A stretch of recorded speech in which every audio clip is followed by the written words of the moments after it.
I think we're slowly changing, but obviously there are whole pockets in countries where nothing is different. And therefore means that we have to remember that while many of us have had huge opportunities, and Pat, you have been a real leader in your field, is that there are a lot of women that are not capable of worrying and taking care of themselves and understanding that women had to help other women. And so what I have felt, and I have looked at this from a national security issue. When I was Secretary of State, I decided that women's issues had to be central to American foreign policy.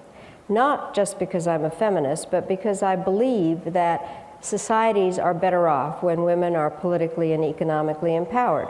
That values are passed down, the health situation is better, education is better, there is greater economic prosperity. So I think that it behooves us, those of us that live in various countries where we do have economic and political voice, that we need to help other women. And I really dedicated myself to that, both at the UN and then as Secretary of State. And did you get pushback from making that a central tenet of a foreign policy? From some people. I think that they thought that it was kind of a soft issue.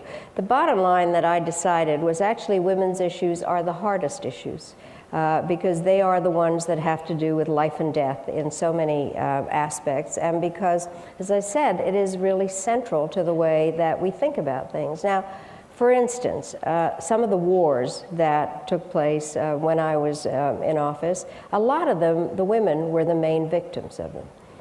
For instance, when I started, there were wars in the Balkans. The women in Bosnia were being raped.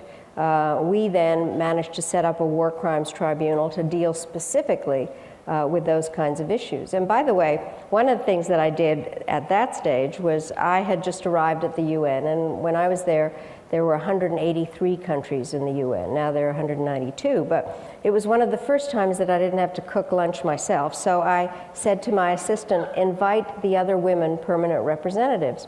And I thought when I'd get to my apartment that there'd be a lot of women there. I get there and there's 6 other women out of 183. So the countries that had women representatives were Canada, Kazakhstan, Philippines, Trinidad, Tobago, Jamaica, Liechtenstein, and me. So being an American, I decided to set up a caucus. And so we set it up, and we called ourselves the G7. And Girls 7. And we lobbied on behalf of women's issues. So we managed to get 2 women judges on this war crimes tribunal. And then what happened was that they were able to declare